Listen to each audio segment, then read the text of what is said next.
So tonight on the episode, we have James Lamont coming on to talk horror, movies, directing, festivals, more, everything, whatever we can get to. How are you doing tonight? Fantastic. How about you? Good. Thank you for coming on. Oh, my pleasure. Happy to be here.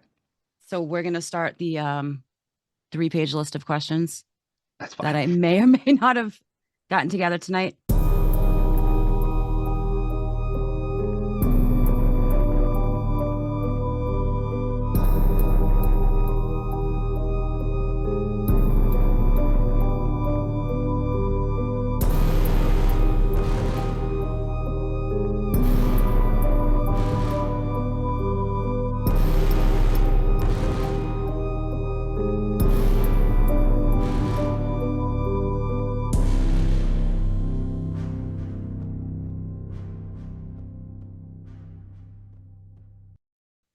Let's see. We'll start with movies. Cool. Sure. Excellent. I So know a little bit about them. you know a few bits about how does the process start for you? Which The process? the Because creative process. okay. Because there's the movie making is a system of many processes. So I wanted for me, it's since I write most of the stuff that I direct myself, it starts with the written word. I love writing. It's definitely my favorite passion of the entire process is coming up with the idea and then putting the idea to paper and making something, really scary. Mhm. It's just, for me, it always starts on accident. I never go into a project and go, this is the idea, and just I will just be like doing the dishes or be at work and or something, and some like it'll be like a one sentence thing that's just like Mhm. this happens, and I go, oh wait, can I swear? Is that okay? Oh yeah, yeah, yeah. All right, Please, fantastic. please do. I was just like I'll just be like, oh shit, and I'll go, that's the idea. Mhm. That's the thing, and then I will literally like lock myself in my room for like 3 days straight and just hammer the idea out until I have a first draft of something, whether that's an episode of Red Umbrella Mhm. or a short or a 107-page feature film script. Like it all depends on how big the idea is, really. But yeah, no, it starts with writing for me, for It sure. starts with writing and then just fleshing it out around it. Oh yeah, absolutely. Yep. And when you have like, say you write your script and you have a fully fleshed out character, going into filming, do you allow the actors to take that character and change it or make You it absolutely have. theirs? Okay. I wasn't sure if you're very like, no, this is how what I wrote and this is what I want. No, no. I feel like a good director, the difference between a good director, well, let me reword that actually. The difference between a bad director, a good director, and a fantastic director are exactly when they know, have the instinct to know when to let their actor go wild and when Mhm. to pull their actor back. Um, as long as you're like, I call it the bumpers. Like, if you're bowling and you don't want to put a gutter ball, you Yep. have bumpers. So that's what I call it. I go, these are the bumpers. Here's your limits. This is too out of character. This is in character, and it's a process, and you have to put in the work as a director with those actors to give them enough space where they can create these characters Yep. and flesh them out and make them human. If you put too much restriction on their creative process, they're not going to do as good of a job. Yeah. It's more, I was just going to say it's more of a just a 9 to 5 for them as opposed to something they can like embody and envelop with you. And Exactly. yeah. Okay. Exactly. And so it also depends on the character. Yeah. Those I am way more lenient with letting my supporting cast run wild and create these wild characters than I am with my leads. Right. Because the leads are the audience's conduit. They're they're the connection. They're how the audience sees the movie. That's what I always think of as Mhm. lead actors, actresses. they're the people that the audience sees the movie through. Those are the eyes that the audience sees the Yeah. movies through, And that's right? how the eyes that you kind of wrote the movie through. Also. Exactly. Yeah. Exactly. So they have to tell the story the way the story is supposed to be told.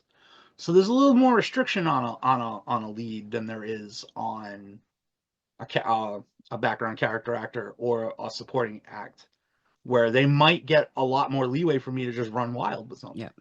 And then, with my villains, I let them off the chain. You just let them go batshit.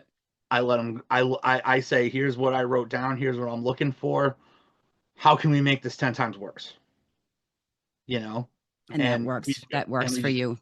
oh yeah, Yeah. I just let it happen. And the, the key to this, though, when it comes down to it, is casting Yeah. and knowing the people that you cast. I work with a pretty small, tight knit group of actors. A lot of the same people end up in my projects over and over again because I know what I'm getting, and I know but the thing. So when we go out to work out work out where this character is going, it's easier for me to let the chain off the leash and Yeah. say, go wild. Let's see what happens. Than if it was somebody that I wasn't very comfortable with, Yeah. We can which I shout think out. is why. We'll shout out the Mendels right here because I believe they're in a lot of your movies. Oh yeah, no, Yeah. Bob, Lauren, Tegan, they're in a Yep. ton of my stuff. Bob was direct support in the box. Tegan was also in the box. Lauren has been on a ton of the episodes of Beneath the Red Umbrella. Yeah, no, Yeah. they've been great people, great people to work with, great friends. They've been a big help to what we do. Yeah. They're awesome. I am a horror fan. Let me get that out right now. I'm Okay, not a I'm not a gore horror fan as much as a psychological horror fan. I get it. Um, so I know the term like commonly thrown out as like torture porn. Hmm. So where do you think the line is between acceptable gore in a script? Where does it cross into just for the sake of shock violence? You know, I think that is like a moving goalpost somewhat. I think it really depends on the project. Hmm.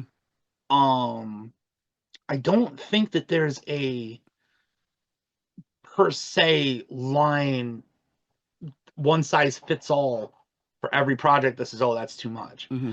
I think it depends on your subject matter. I think it depends on your approach. There's some movies that are hard to watch because the gore is extremely realistic and extremely grounded. And then you have something like Evil Dead where it's Yeah. almost Looney Tunes. You know what I mean? See, I'm So taking it like gets really, yeah. say like Terrifier. I have not seen any of those, Okay. but Human Centipede I loved. Yeah.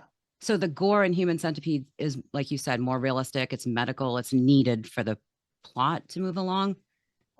Terrifier just seems like how can I make somebody throw up in a movie theater? See, that's exactly what I'm talking about. Perfect Yeah. examples. Terrifier to me is shock value for shock value's sake, Okay. and Yeah. more in that vein of, let's just be as gory as possible. Who cares about the context? Hmm. Which, if you dig that, cool. Like, if that's your thing, like, Yep. whatever, that's nothing wrong with that. Whereas I'm more in your camp, where I believe the gore needs to suit the context. The gore needs to move the story along. Yeah. I've shot some incredibly brutal scenes. One involving Bob and a meat mallet, that was particularly nasty. Um, but it fit. Yeah. It It was worked there in the for a project. purpose. It was there for a purpose. Okay. Yeah. Um, and I feel like that stuff always ends up being far more haunting and disturbing than just spraying the wall with red Yeah. goo and hoping for the best. But again, it's like, and a lot of this it really comes down to what's the line of the audience. Hmm. You know, I feel like, while I don't necessarily agree with Terrifier's approach, they know who's coming to see their movies. Yeah, They know exactly. what the audience that's coming to see their movies, what they're looking for, and they deliver it. And that's, I mean, I get it, you know. Is that what I want to do as an artist? No. No. Not interested particularly, but they do. Whereas if someone's going to watch the Human Centipede, there's that what I call like an element of danger. Yeah.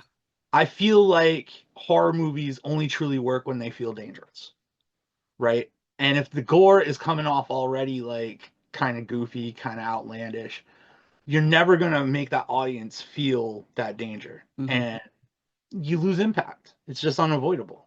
Yes. I feel like if you're going to use gore like that in a movie, you should be, your goal should be people walking out of the theater like frozen in shock, like, oh my God, Horrified. it just Yeah. happened. Horrified. We're Yeah. not, you go, people should, if you're walking into a horror movie, you know you're getting into one way or the other, you know? But yeah, I think the context of the line is more important here than the actual line. Because I feel like you can do a lot of very, very, very violent, gory, horrible things in the context of the storytelling, and it still works, Yeah. right? I, It's not gonna. That being said, it doesn't mean that the project is gonna be for everybody. You know, yeah. there's gonna be things that people are gonna have a hard time watching. Oh, yeah. It's just everybody has that one thing that I guess scares them or horrifies them. And it's not always the same thing for people. Like, No, I can watch, like I said, pretty much a lot of harm. Like, when I go back to watching, I'm like, oh, I want to scare the shit out of myself tonight. I'll watch, I watched Paranormal Activity about a month ago because it's one of the more horrifying movies. And there wasn't like a drop of blood in that. There no, wasn't any gore in that, nope. but it's terrifying to me for some reason. Like, Oh no, I think some of the scariest movies out there have no gore, yeah. zero. One of the movies that truly left me just scared and terrified, The Fourth Kind, if you're familiar. Yeah. The alien one. Yeah, the one in Nome, Alaska. Yep. Yeah, that was horrifying. Yeah. Everybody has, and it's funny too, because no violence. I don't, not really, Not no really gore, no violent, no, violent, anything like that in that one. no, but it felt real, Yeah. And that's what right? I think. Yeah. That's, I think, what the core of it, I think what I meant by like the torture porn question. Like, I'm not going to be in a hostel somewhere in Sweden. I don't see that ever for my future. So that movie doesn't scare me. No, But could my house be haunted? Possibly. Would that petrify me? Yes. yeah, Would you getting attacked by an alien scare you? Yes, because that's a possibility. it is. You know? And I mean, that's but Jessica, you really hit the nail on the head there. As a horror creator, as a horror director or writer Hmm. or podcaster or whatever, if you're creating horror content of some variety, you always have to be conscious of suspending disbelief. Yeah. Your whole story hinges on the line between is this possible or is this not Yeah. possible? And you're only going to get an audience as scared as much as you allow them to believe in what you are showing them. Yeah. I think that's why Texas Chainsaw worked so well because of the Absolutely. unknown of the back roads that you're driving down and you could be Absolutely. grabbed by a family and just that's believable to me. And that Absolutely. worked. Hmm. Yeah. Texas 74, Yes. Texas Chainsaw Massacre 74 is easily one of the scariest films Yeah. I've ever seen. Not only in concept, but in the way Toby Hooper chose to shoot it, Hmm. right? It's down and dirty, it's handheld, it It's, looks like a snuff movie. yeah, it's gritty as Like hell. it's just nasty. Yep. And it's that like when you're shooting like something more, which I always bend more toward monster movies. Hmm. I like monster movies. That's mostly my realm. That's where I work best. I feel like though your suspension of disbelief, you're floating just above it, Yeah. right? Because nobody in their real world's like, oh yeah, vampires are real or something like that. Texas Chainsaw brings it right back down, Yeah. right? You're seeing the world at eye level. You're right in the middle of the shit. Like this can happen. Oh, This can and it absolutely happen. has. I mean, if you think about it, there's so many serial Absolutely. killers that was Hmm. loosely based on. It has happened. Oh, absolutely. Absolutely. And that's what makes that movie so scary, Yeah. is that reality. And again, trailing back to that gore thing, there's not one drop of blood in Texas Chainsaw No, Massacre it's 74. insane how Not one. if you in your mind you build it up. So Mhm. that's probably in my top three. It's like Texas Chainsaw, Jaws, and Exorcist, probably, if I had to just grab three out of nowhere. You just picked three of my top 10 perfect 10 for 10 films ever made. They're insane. And they build up in your brain so much because of the impact it leaves you. And like you said, you go back and watch it now and you're like, how are there not buckets of blood in this? And it still horrified me to no end. It's all they convinced you. Texas Chainsaw 74 is one of the most amazing films ever shot because it convinces you there's things that are in that movie that Yeah, aren't. exactly. Your Like you brain fills it swear in. when Leatherface is taking the girl and putting her on the meat hook that you see it happen, but you don't. No, Brings her up to the hook and then you see him lower her, but you never see that hook go into her. no. And that door closing is probably Oh yeah. the worst sound Oh ever yeah. because just your imagination's like, what is going on behind this door? And it's so much worse than if the door was left open, I And it's think. exactly going leading into Jaws. Yeah, yeah, It's exactly the same concept. What's behind the door? What's yeah, beneath the water? yeah. It's the mystery. Horror needs that mystery. It needs that dare. It needs you to be like, what's in that shadow? What's watching me from here? Let's go Hmm. check it out.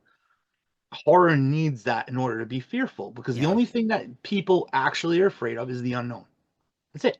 yeah. And that works so much better than me watching somebody get scalped because I can see that and it's over and it's done. And okay, it was gross, but it happened and it's not, I don't know. There's no mystery in that. I fully agree. Now, the duality of my personality is also that one of my favorite film franchises ever made was Friday the 13th. So I also like That's the classic though. That's different. yeah. I Yeah, mean like but the you get whole, that. Yeah. yeah, I like the bloody stuff too. It's yeah. just, If I you understand also it's not scary. if you had to go between Cannibal Holocaust or Eli Roth's Green Room, Green Jungle, Green Inferno? Green Inferno, which one would be the more horrifying movie then? You see, the thing about that though is Green Inferno is a good movie. I enjoyed Green Inferno. I Yeah, because I like the hyper gory stuff. I do. But um it's too clean. yeah, It's just too clean. It goes right back to what I was talking about with Texas Chainsaw 74. Cannibal Holocaust feels dirty, man. yeah, It feels real. like somebody found really did find that Yeah. reel of footage somewhere in the jungle and watched it and went, "Oh my God, wow." It feels real. Well, it caused a court case. That's how real it Yeah, felt. they I thought mean, Rougarou killed yes. those people, which is crazy. Which is crazy. He actually had to bring them to court and say they are Uh-huh. alive. Um, no, I mean, it's just I'm always gonna pick Cannibal Holocaust in that Hmm. toss up, even though I do believe Green Inferno is a very good movie. But if I'm gonna go for something like actually like bugs me out, yeah, Yeah. I'm gonna pick Cannibal Holocaust. So this is very, I feel like it's not controversial, but it's I don't really dig on it, but I know it's hard to do practical effects sometimes. Does CGI really have a place in horror movies? Yes, Yeah. yeah, I If think done so. correctly, I am assuming. Well, the thing about CGI is I think a lot of horror fans immediately reject CGI because of the way that it's been implemented in films, which is always in replacement of something Hmm. else, right? Instead of enhancing, which is to me the real wonder of CGI is that you can shoot something on a set, a small set, and with the right computer graphics and program, you can make that set look much bigger. You can make something as big as your vision can foresee it. That's the real boon of CGI to Yeah. me, is that you can do background work, set work, expand your vision more so than the up close stuff. In replacement of practical effects, I think CGI is a mistake. Yeah. And I think most people would agree with that. It's budgetary, yes, 100%. It does save you money in some cases, especially in resets with blood. Like Yeah. CGI blood is a hell of a lot easier to deal with than the real stuff. I can guarantee you that from personal, intimate personal experience. Resetting from a really bloody shot takes forever. Yeah. And time is money. So I get it to that degree, but I don't think it should be used in replacement to practical effects when they can be used for close-ups, because it just, you lose a realness Yeah. to the shot. And the most recent example I can put of that is Alien Romulus. I don't Mhm. know if you've seen it or I not. haven't yet. No, I've been very Um, lazy on my outside the house movies. I get it. Yeah. I don't go to the movies nearly as much as I used to. But Alien Romulus was all practical Yeah. puppetry, all practical gore. It was all practical, and it felt right. Yeah. It looked good. It felt right. It felt good to watch it. You didn't have all of that obvious fake stuff mucking it up, but there was still CGI when it needed to be CGI. I won't spoil it because it's Yeah. like spoiler territory, so I won't say Well, I where. feel like if by the time this comes out, if somebody hasn't seen it, that's their own Well, fault. But they bring Ian Holm back mhm. as the Oh, android. Yeah, really? yeah. Oh, And it wow. didn't look good in the theater, but Yeah. then I bought the 4K and it looks way better. Okay. It's still not perfect, but it looks way better.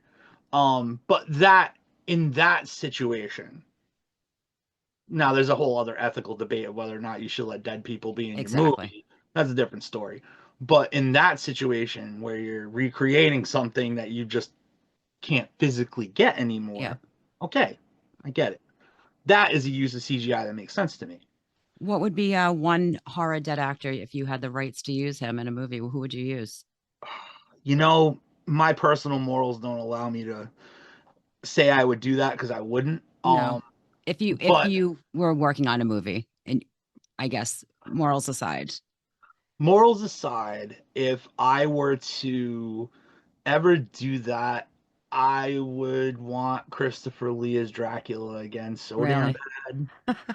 Um, yeah. One, I am an unabashed vampire nerd. I Hmm. love vampire movies. I love classic vampire movies, Yeah. Hammer vampire movies. And he's just the man. Like he did it like nobody else did in a lot of ways. And yeah, he'd probably be the one dead guy I'd want to get back He'd in be a your, horror movie. you would have full permission from the family. You wouldn't have to feel bad, by the way.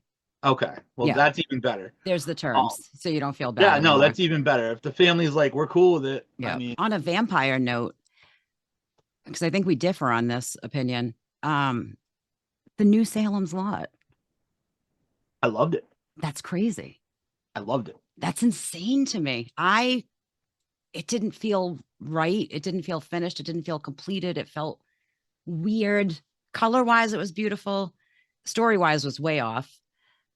I think I Okay, saw that you liked it, and I was like, oh, that's strange. okay. Now, to be taken with a big grain of salt of why I liked it. See, I can, as a filmmaker, Hmm.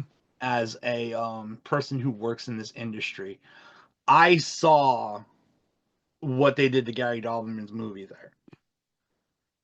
And there's another cut of that movie somewhere that's 3 hours long. Yeah, That's exactly the Salem's Lot everybody was hoping it was.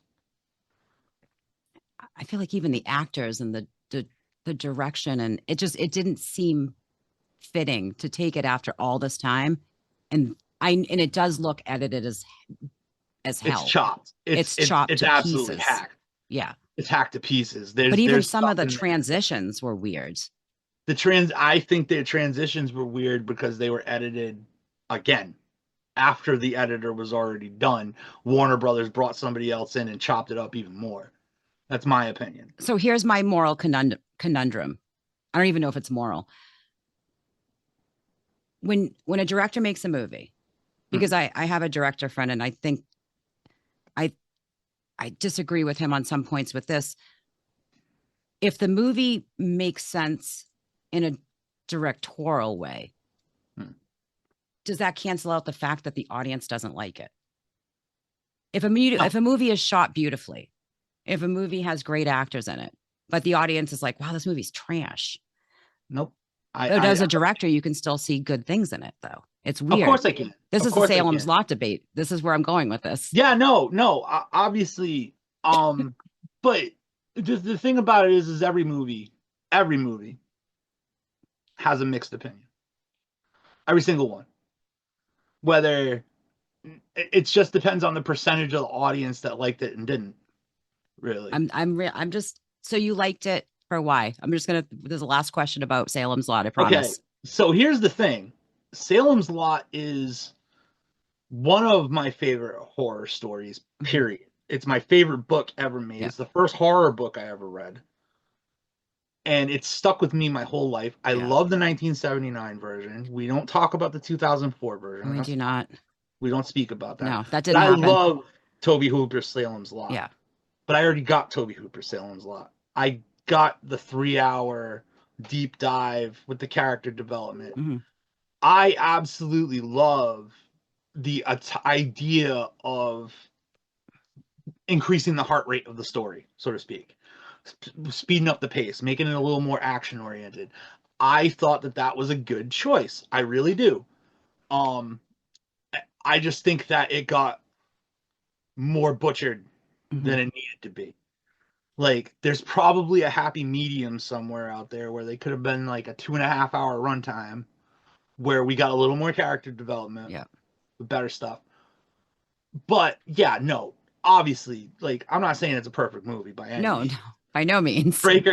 Straker was wildly Yeah. underutilized.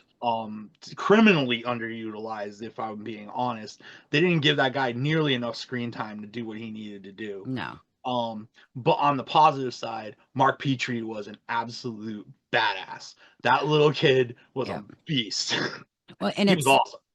I had reread the book maybe like a month or so before I knew it was coming out, Mm. got all excited for it, sat down, watched it, and I was like, oh, I'm gonna have to watch the 3 hour miniseries to wash this taste out of my mouth. I get it. I get it. See, that's the thing. Like, even though I enjoyed it, I fully 100% understand why fans of the 79 or the 79 version or the book would not like it. Yeah. I do 100%. I'm a big King fan, so Oh I, yeah. I Oh. mean, Mm. I should be used to stuff getting mangled by now. So, and you're from New England, Yeah.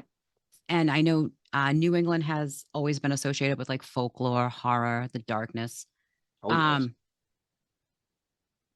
what do you think, I guess, being a New Englander for the creative process can bring to a horror movie that somebody, say, from like Ohio is missing? Oh man. What? Oh, you asked the right questions, man. Oh God. I mean, what doesn't it bring? Yeah. We've got. I mean, I'm from Fall River. I Okay. probably got one of the most famous double murders to ever happened like 2 miles from where I was born.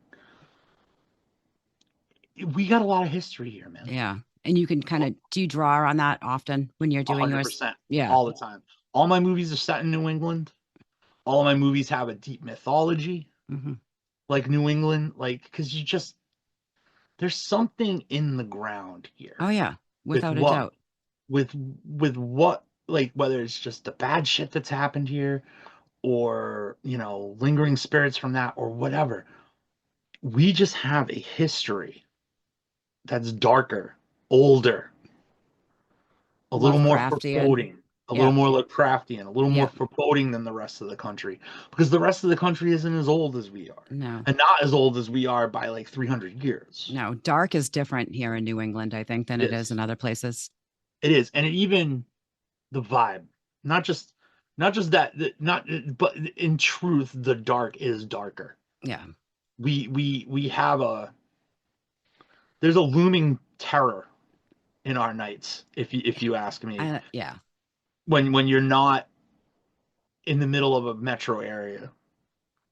There's long stretches in just our state, just in Massachusetts, especially out west, where Hmm. you can drive Yeah. for 50 miles in a direction with no street lights, no nothing. It's just a dark road and woods, and it's pretty terrifying. Yeah. We have something here in the mix, which is why I feel like a New Englander shooting a movie in New England looks darker, Yeah. has more of that feel to it, because we just don't. Nothing else in this country looks like us. It's just, and I have to go back to like it's Lovecraft country. Like his stories wouldn't have been based on this area if it wasn't horrifying to him. Absolutely, Yeah. absolutely. The the dark seaside town, the the church, the black church on a hill that nobody knows anything that's going on. Hmm. You don't get that in California. No. You can go down the street and find, like, like I can go to Little Compton right now and just like take a little ride down 108, and you'll see stuff in the woods from places that don't have people anymore. Hmm. Just driving down the street. Exactly. Is that how kind of all this started for you? Oh yeah. The area that you Oh yeah. were in? Oh yeah. Yeah. It was um I started getting into horror very young. Let's say like 8 or 9 years old was when it really started to develop an interest. But it really started with the scary stories I heard about where I live. Yeah. You It, hear, because I lived in North Fall River for most of my adult childhood into adulthood. And in North Fall River, we are right at the tip of the corner of the Bridgewater the Triangle. triangle. Yeah. So, because Freetown State Forest, it's right. It was literally my backyard. It was like right behind me. Or our end of it was called the reservation. Yeah. Like right near the quarry, pretty much is Okay. where I grew up. And the ledge, whatever people want to call it. The suicide ledge or whatever it is. Yeah, no, Yep. and I heard this, one of the first stories I ever heard about the folklore of our area was people going back there and finding cults doing crazy cult stuff. I mean, my mom went to high school, was friends with one of the people that was murdered by Carl Drew. Oh, it should. Like, Well, which is now is coming out was an alleged murder. There's a whole yeah, other documentary coming out about that. yeah, there's a whole thing unraveling that. But when I was a kid, Oh yeah. the folklore around that and the cult activity in our end of the Bridgewater Triangle, all the crazy stuff that people said happened at the ledge, like Yep. that really was my introduction to horror, because people told me those scary stories, like don't go into the woods because Yep. They're gonna this nail could you to a happen. tree or somewhere. Yeah. Yeah, exactly, that kind of nutty stuff. But unlike most people, where they go, oh god, okay, I won't do that. I'm like, really?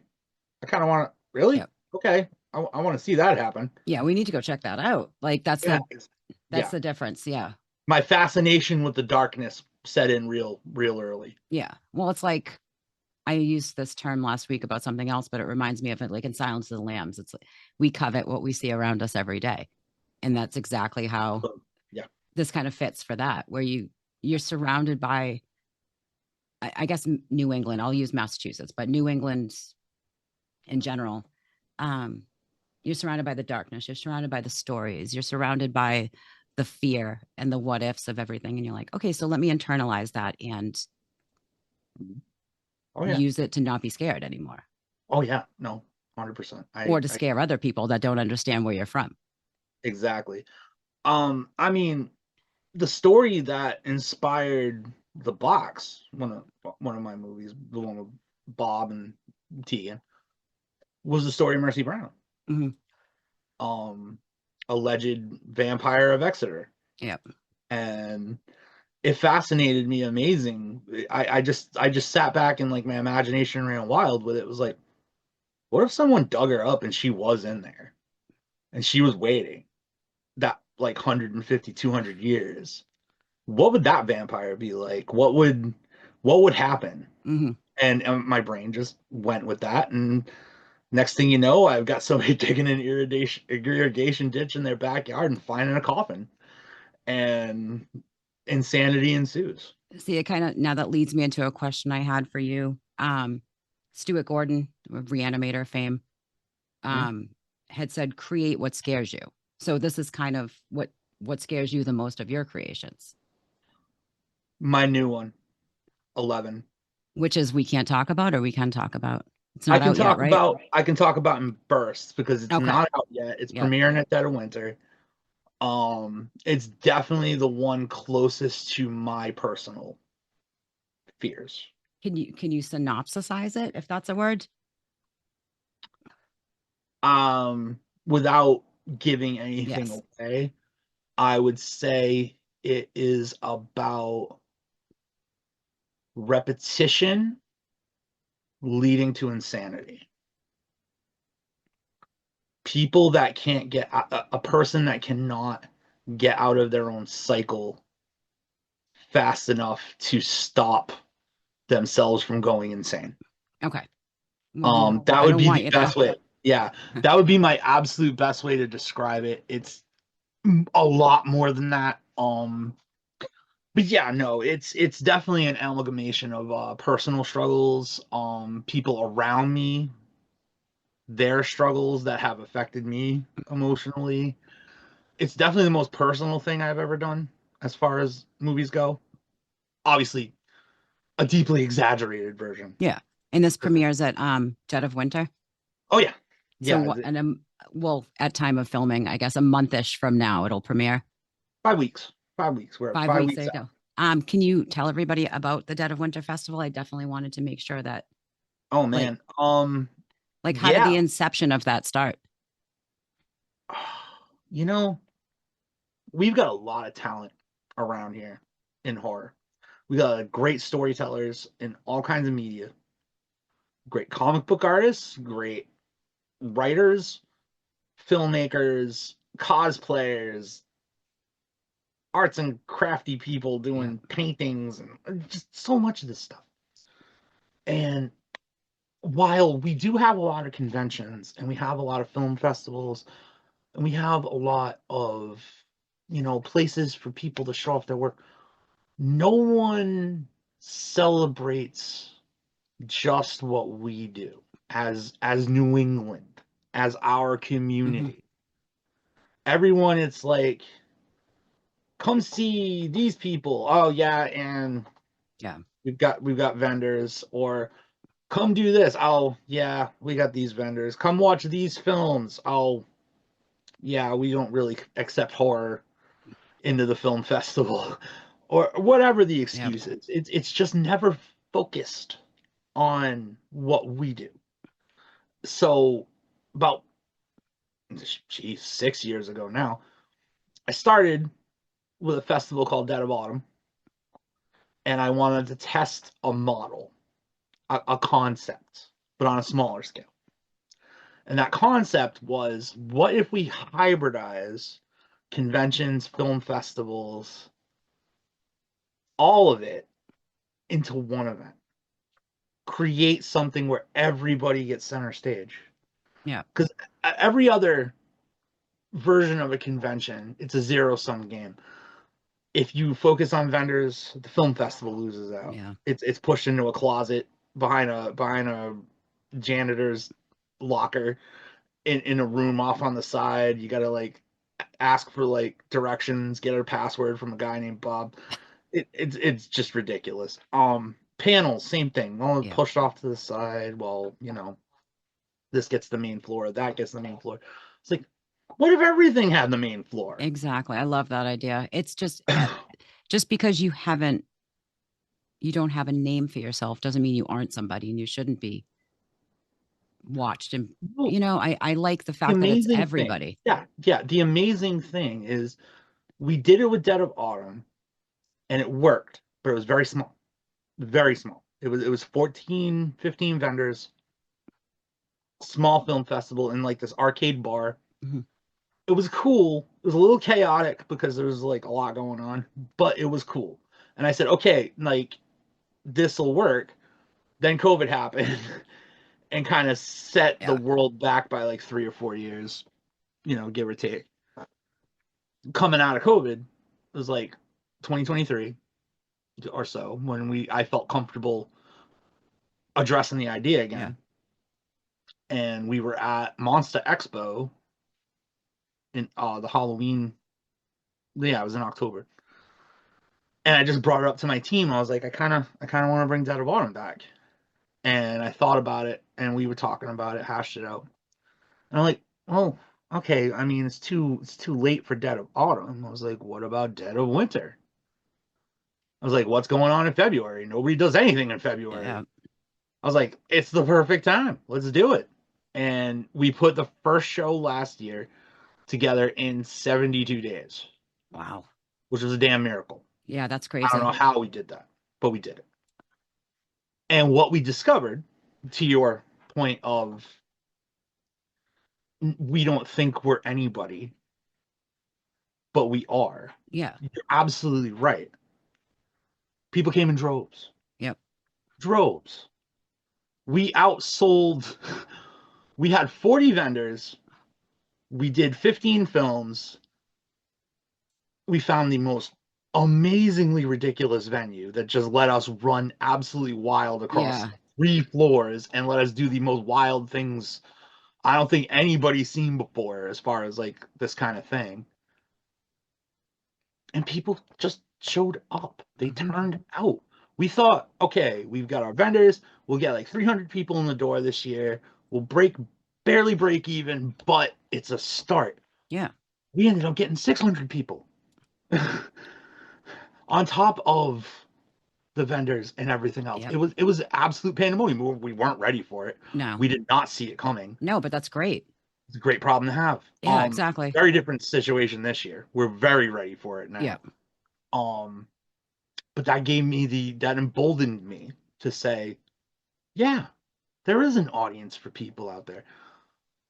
I knew somewhat. I've been at this for a long time with the filmmaking and the YouTube stuff and podcasting, and I knew our people would show up Yep. because we have a baked in audience that does follow us and does go to events and stuff like that. But it wasn't just us. That was a community thing. That was Yeah. people showing up for everybody. That's the thing. And You tap into that community and it's crazy the response you get from a lot of from that. absolutely, Yep. absolutely. And this year's even crazier, man. This year, I was going through the ticket invoices today to like get stuff shipped out. We got people coming from Ohio, Oh, now I feel bad. I Colorado. mentioned Ohio earlier in this podcast. Yeah, but we got people coming from Ohio, Colorado, Arizona, Georgia. That's awesome. Cool. It's only going to get Come bigger. on up. I mean, What I think happens with what we're doing with Dead of Winter is it's not just that the people without followings need to have a space. mhm. It's that the people that have followings, to me, I don't see it as, oh, we've got 10,000 followers. We're hot shit. You're Yeah. nothing. Blah blah blah. I feel like it's somewhat my responsibility to say we have a platform. Yep. We can use this platform to enrich our community and make the community stronger, or we can use this platform selfishly and tell everybody else to fuck off. Yep.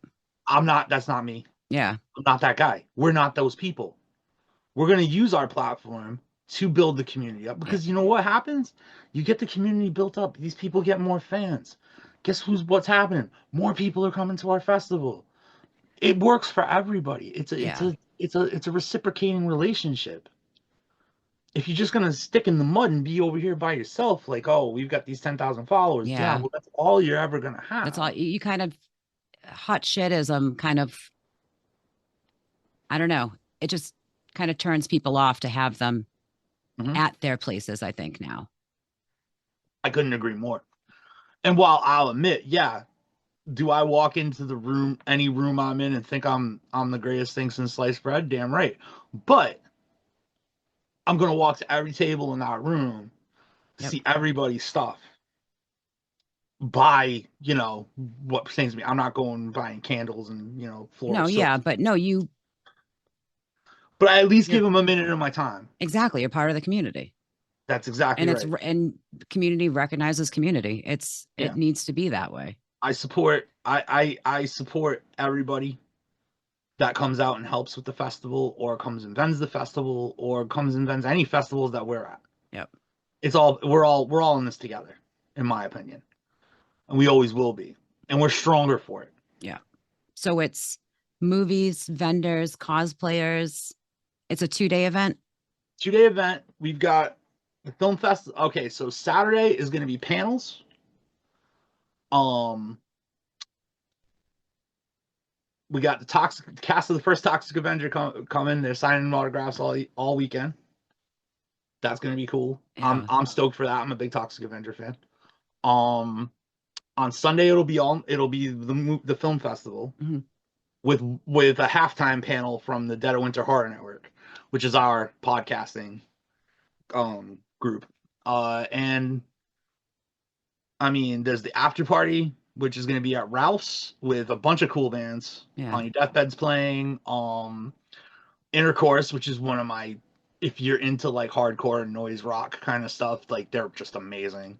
They're incredible. Got a really good punk band, Mass Hysteria, and a hardcore band out of Boston called No Chain. That's fronted by a woman, which is a big focus this year. We're celebrating women in horror in a Yeah. really big way. So, yeah, we didn't want the after party to be a sausage festival. So, I mean, what I think is the biggest paradigm shift in women in horror this year, as far as the festival goes, we're celebrating women in horror. We got a panel mhm, dedicated to just women in horror. We've got the professor of English studies that runs the horror group uh from Clark University speaking. Like we're really doubling down on the women in horror.